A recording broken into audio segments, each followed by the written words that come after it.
ఎన్నికలు సమీపిస్తున్న వేళ గుంటూరు తెలుగుదేశం ఎంపీ అభ్యర్థి పెమ్మసాని చంద్రశేఖర్ కు అడుగడుగునా ప్రజలు బ్రహ్మరథం పడుతున్నారు. పెమ్మసాని గురించి, కూటమి మేనిఫెస్టో గురించి మహిళల్లో విస్తృత చర్చ జరుగుతోంది.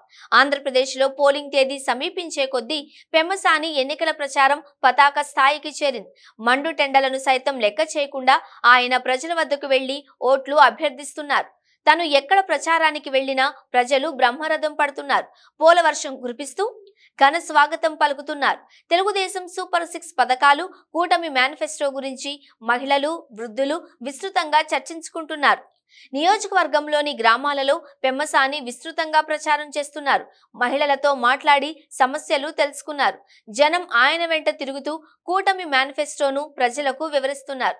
రాష్ట్రం అభివృద్ధి చెందాలి అంటే కూటమి అధికారంలోకి రావాలని పెమ్మసాని అంటున్నారు. నియోజకవర్గంలోని ఆయన అనేక చోట్ల రోడ్ షోలు నిర్వహించారు. ఎక్కడికి వెళ్లినా ప్రజలు పెమ్మసానిపై పూలు చల్లుతూ హారతులు ఇచ్చి స్వాగతం పలికారు. పసుపు జెండాలు చేతపట్టి నియోజకవర్గం అంతా తిరుగుతున్నారు. ప్రజల ఆస్తి పత్రాలపై తన బొమ్మ ముద్రించుకున్న జగన్ కు ఎన్నికల్లో సమాధి కట్టేందుకు ప్రజలు సిద్ధంగా ఉన్నారని గుంటూరు పార్లమెంట్ కూటమి అభ్యర్థి పెమ్మసాని చంద్రశేఖర్ అన్నారు. తాడికొండలో కూటమి అభ్యర్థి తెనాలి శ్రవణ్ కుమార్ తో కలిసి ఎన్నికల ప్రచారంలో పాల్గొన్నారు.